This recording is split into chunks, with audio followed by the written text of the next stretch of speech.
Yeah, what's going on? It's the MMA Analyst doing my Affliction band review. Yo, I'm not gonna lie, I'm a little under the weather. I injured myself this last weekend. Um, I was trying to pat myself on the back, and I think I pulled something in my shoulder. It hurts. It hurts bad, but I'm gonna try and still do this. All right. I'm gonna start right from the top and go down to the bottom. No homo. Damn. Fedor Emelianenko versus Tim Sylvia. Fedor is a ninja. He's a fearless assassin who destroys everything. He destroys his prey. I mean, I said this was going to be short, but damn. I said under 2 minutes, but 36 seconds. 36 seconds? Come on now. We judging this fight in seconds, not minutes. Seconds. We ain't talking about minutes. No, not the minutes. We're talking about seconds, not minutes. Not how most fights go down. Not how every fight with Tim Sylvia has ever happened in minutes. We ain't talking about minutes. We talking about seconds. We talking about seconds. All right. Damn. He threw some punches. He took him down, or he knocked him down. He attacked him on the ground. He submitted him all in 36 seconds. He's my favorite fighter. Y'all gotta know why. I mean, I was speechless. I was hyped. I was amped. This dude will run through anybody he faces. If you don't have a ground game and you try and stand with Fedor, he is gonna pimp slap you and embarrass you.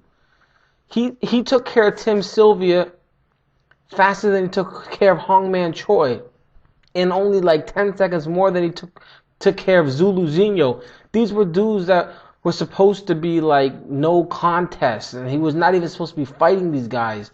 And now he fought a top 5 heavyweight in the world and just ran over him. Just did what he did. He didn't give a damn. He's fearless. Wow. Damn. And damn. I want to see him fight Barnett. Make it happen. Affliction, make it happen. He's basically one of the only dudes, and by one of the, I mean the only guy I can think of that I think could take Fedor into a later round. You know, that where it's not going to be done in the first 5 minutes. Like Barnett, he can do it, I think. He'll still lose, but I think he can do it just like Nogueira did. You know, Nogueira can take a punch, though. Nogueira could have been knocked out many, many times, but he's got a jaw of steel and like a chin of granite or whatever it is. It don't matter. Josh Barnett, that fight needs to happen. Josh Barnett looked good. I'm going to get to that later. Man, if Fedor Emelianenko fights Randy Couture, Fedor, oh my damn, Randy Couture is going to look like Randy Couture's wife after their last fight. And you don't ever want to look like Randy Couture's wife after that last fight. She looked good now. She looked good before. She looked good now. But after that fight, dog, Randy Couture will get beasted. And I mean, if Randy Couture, if you ever watch this, you know what I mean? I don't mean any disrespect. But, I mean, you left the UFC to fight this guy. You left the UFC because they ain't treating you right.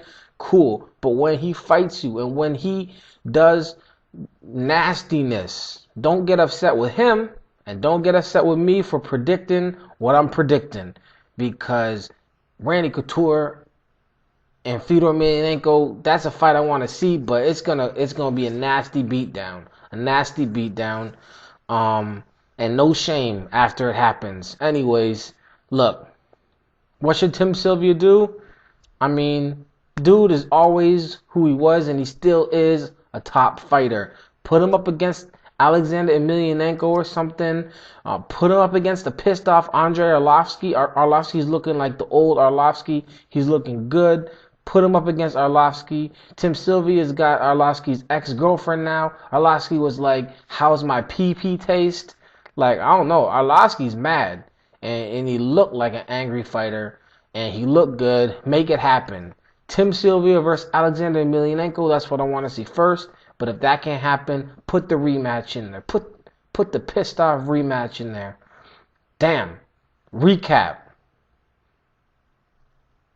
Fedor Emelianenko is a beast. All right? He's the best fighter on the planet. He'll beat Barnett. He'll beat Randy, and that's before the end of 2008. By the end of 2009, he'll have beat Arlovsky. He'll retire the greatest fighter of all time by sometime in 2010. And by the time 2015 comes around, dude's going to have his face on a coin in Russia. I don't know about the M part, but it might be a stretch, but this dude is crazy. Ask Tim Sylvia. Tim Sylvia said he had never been hit that hard. And he said that he doesn't think anybody's going to beat Fedor Emelianenko anytime soon. Tim Sylvia said, I thought there was going to be more of a feeling out process.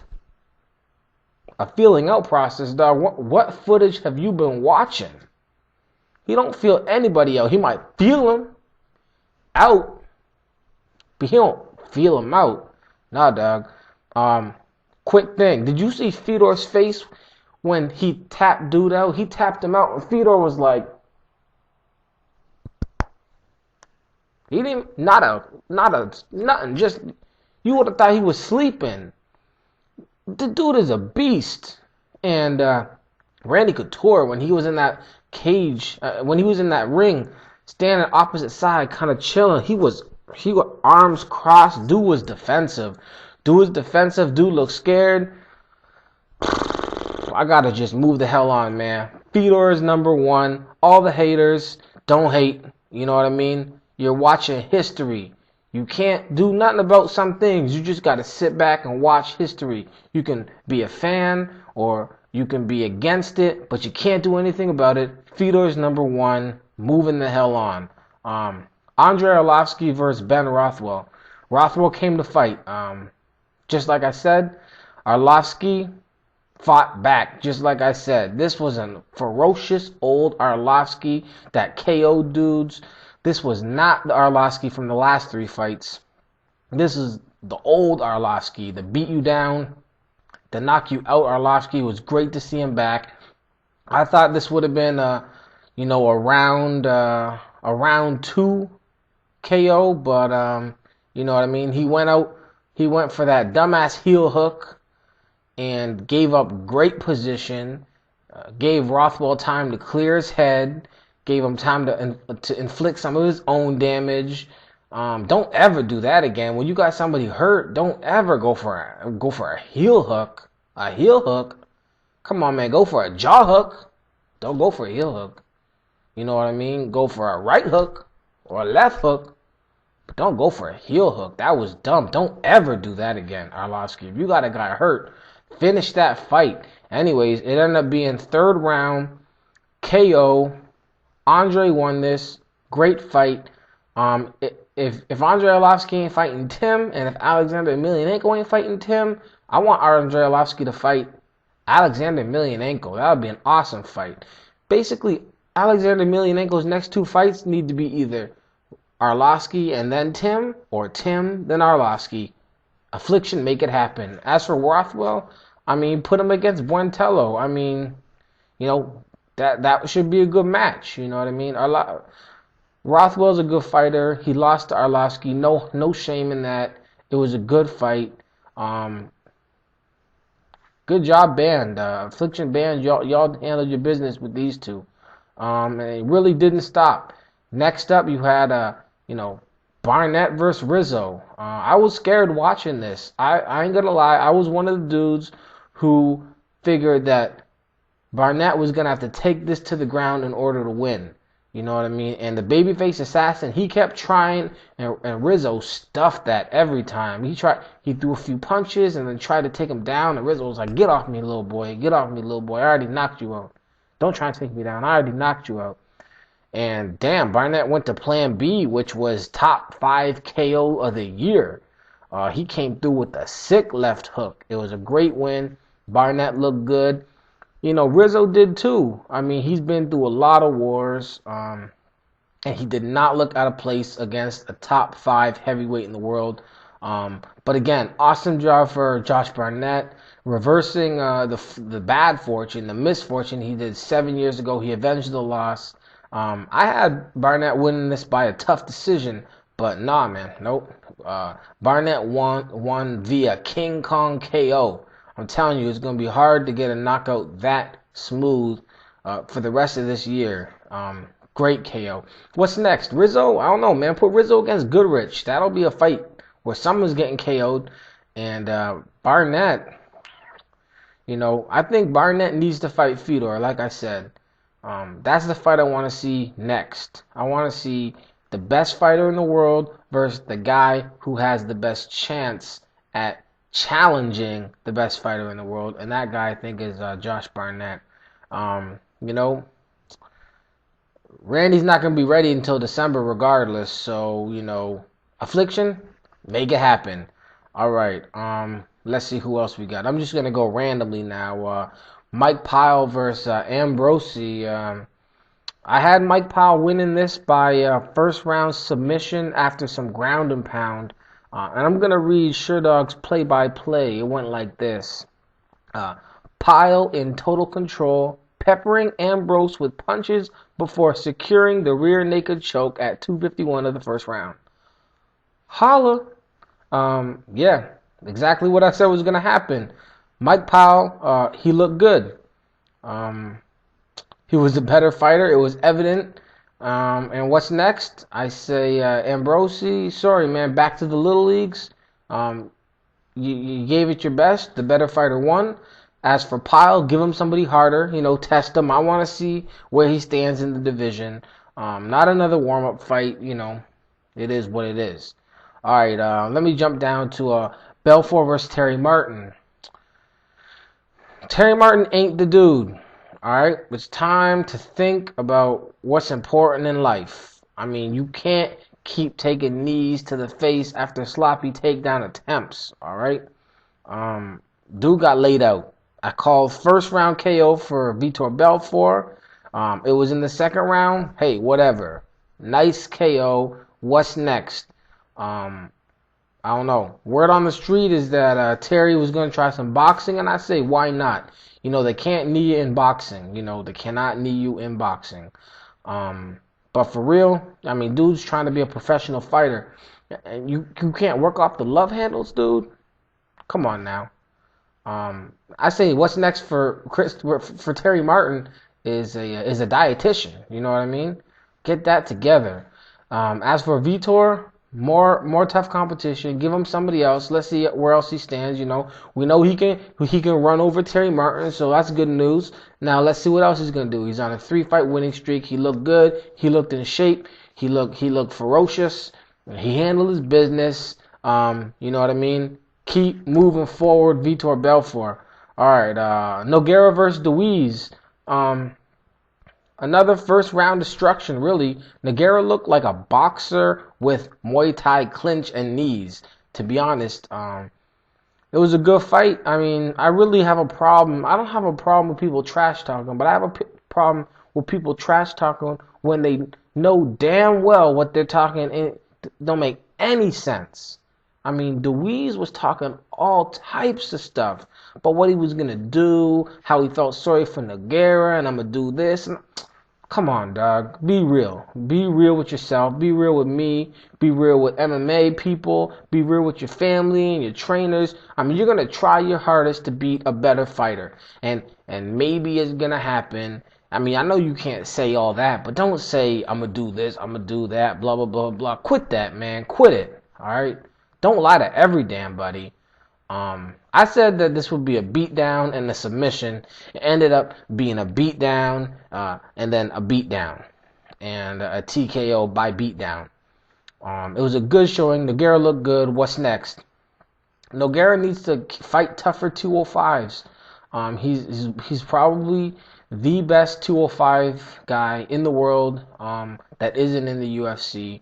Sign, I don't know, sign a Rona, do something. I'm not sure, but get him somebody that he can fight where it's a nice competitive match. I'd love to see him, Affliction sign Tito, just for the namesake of it. Let's see if Tito can fight, Nogueira. Tito couldn't catch Machida. Machida was fast. Couldn't catch him. He wasn't fast enough. He got beat up. while he was chasing him. So, Nogueira's not going to go anywhere. Nogueira's going to box with you. What can you do with Nogueira? You know what I mean? I don't know. Maybe Nogueira versus Vitor Belfort. Put that together. I don't know. Affliction. It's on you. Make it happen. All right. Let's see. Linland versus Nagao. This was a tough fight. Not in the sense that it was a back and forth brawl, but in the sense that Nagao took a beating for 15 minutes and Linland couldn't finish him. What can I say? Linland looked rusty. I don't know, who would pick Linland to beat Anderson Silva after that performance, but hey, he won. He went the full 15 minutes. He dominated. And, hopefully next time he'll get an opponent that can pose a threat to him. Nagao, what can I say? Dude's a tough guy. He's shown it before. He showed it again. I say keep putting Nagao up against tough opponents. Let's see, trial by fire. Let's see what happens. Obviously, he couldn't handle Linland for 15.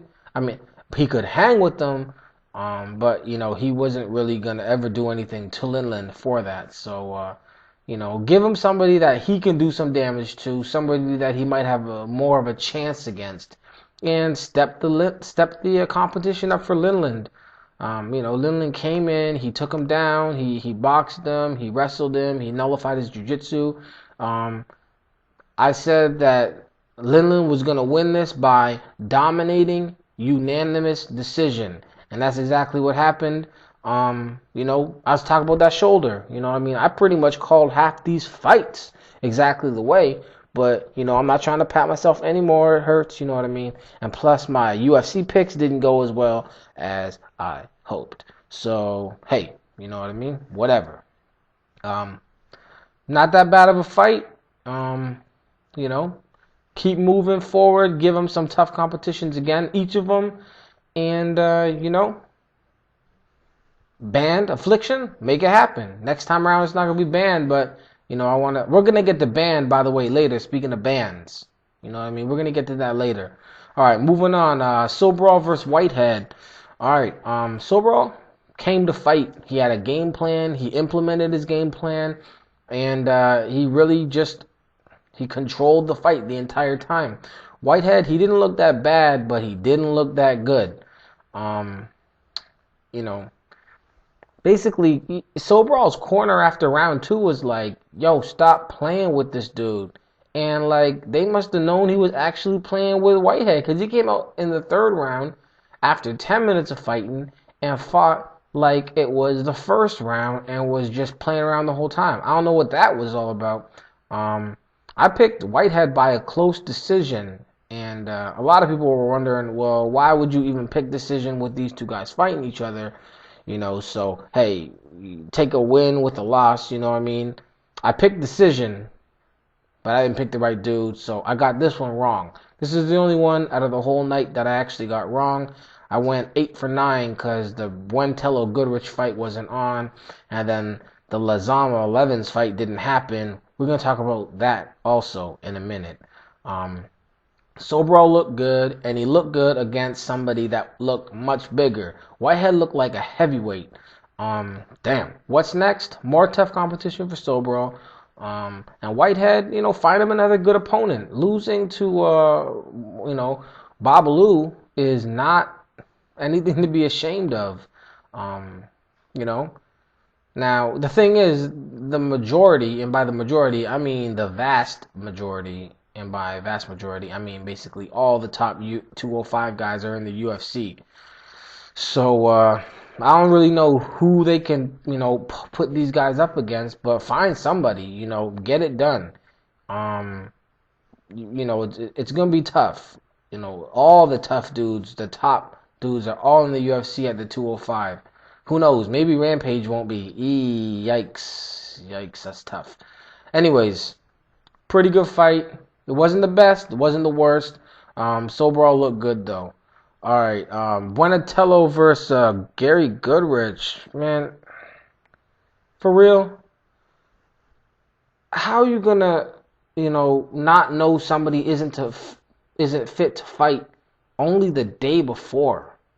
Okay, Buentello was supposed to fight Alexander Emelianenko, and then the fight's on Saturday. They found out on Friday, oh, Alexander Emelianenko might not be able to fight. Come on, y'all.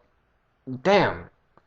Now, I don't know whose fault this was. Obviously, the vast, most of the onus was on Emelianenko's shoulders himself, because he's the one that had the affliction, no pun intended. But damn. So what they do? They found Goodrich. I guess Goodrich was supposed to be fighting in California that weekend. He was already ready for a fight, and then the card was canceled, and he was sitting around with nothing to do. So they called him up. Goodrich, you want to fight? You're fighting Buonatello? He was like, okay, let's fight. And what can I say? Goodrich is always game to fight, and that's always really what I have to say about Goodrich. He's a tough guy, but I think he might be a little, and by a little, I mean a lot. And by a lot, I mean a whole hell of a lot. He might be a whole hell of a lot past his prime. But he's always ready to fight. I would have liked to see Alex in there. Buonatello basically owned the fight. He dominated the fight. He picked it up each round. He did more and more and more. He damaged Goodrich more and more and more. And, he won the fight by 30-27 unanimous decision. I would have picked Buonatello by KO if I knew he was fighting Goodrich, but, I didn't. The fight was, left more to be desired. Glad it was on the beginning and the undercard. Alex would have been a much better test for Buonatello. I don't think he would have been able to pass the test, but I guess Alex didn't pass the test. I think I heard it was hepatitis C, and they couldn't let him fight with the cooties, so now they got to go get his cooties fixed up, and I hope he gets that taken care of. As for Goodrich, where from here, I think he needs to think about being able to speak properly at the age of 50. Dude's over 40. He's been in a ton of boxing, kickboxing, and MMA fights. It's not even a joke. I'm really saying, like, I'm trying to warn Goodrich, a fellow Canadian, like, take care of your health, man. It could be time to hang up the gloves. As for Buonatello, I'd like to see him, fight maybe Rothwell. That'd be a good fight. Buonatello, you won. Rothwell lost. But, Rothwell was fighting Andrei Arlovsky, so no harm in that. No foul there. Buonatello versus Rothwell. Make it happen, y'all. Alright, and the one other fight I didn't mention was Hominick versus Young. First of all, I just want to know, when did Marvin Eastman's mini-me start doing MMA? For real. Marvin Eastman looked like Savant Young's, like, older brother, but, like, bigger brother, but Marvin Eastman's only like 5'2", and I think Savant Young is about 4'6". No disrespect. This dude looks small. He looked real small. He looked like Webster or what's that one dude's name? You know what you talk about, Willis. That dude. I think that guy was Gary something. Anyways, he had a lot of unnecessary movement. He was in, out, but wasn't doing anything. This dude was literally a little firecracker, just moving, throwing, and wasn't doing anything. Hominick basically came through, picked him apart on the feet, took him to the ground, did a jiu-jitsu course, went for armbar, omoplata, triangle, arm, just went for everything. Finally caught his ass in what looked like a sloppy armbar, but hey, it worked. I said this was going to be a walk in the park for Hominick. I thought it would be a TKO. It was a submission. Overall, the whole night of fights was pretty good. I was definitely happy with the top three fights, the last three fights on the card. I was happy with seeing Vitor coming back and handling his business. I was happy seeing Nogueira take the win. Hominick, it was just nice to see him get the win. I mean, really, the whole night of fights, fight-wise, look good. The fights look good. Real quick, Justin Levens versus Lizama was canceled due to time restraint. Yo, hold on. Time restraint, y'all. Now, what is your excuse for saying, I'm sorry, fighters, y'all have been training for however long y'all have been training, but you can't fight today because we have no time left. But at the same time, Megadeth had 3 sets. Now, I like the first time when they started up, Megadeth was playing. I'm like, really? You're going to open the whole show with Megadeth? Wasn't sure what they were doing. Then the fighters came out, kind of like Pride style. They just didn't have that girl fighting. They didn't have that Banshee chick. I like her, you know what I mean? But they came out to the music. They stood beside each other, looked real sportsmanlike, looked like a sporting event, looked like gladiator type stuff. That looked sick. And I was feeling that. And I knew they'd have another show at some point in the middle, another song where Megadeth would do their Megadeth-y type thing, you know. But they had like 3 sets, ended it, middle, beginning, and you're going to tell somebody you can't fight. That's some stuff that y'all need to take care of. That's some amateur show type stuff.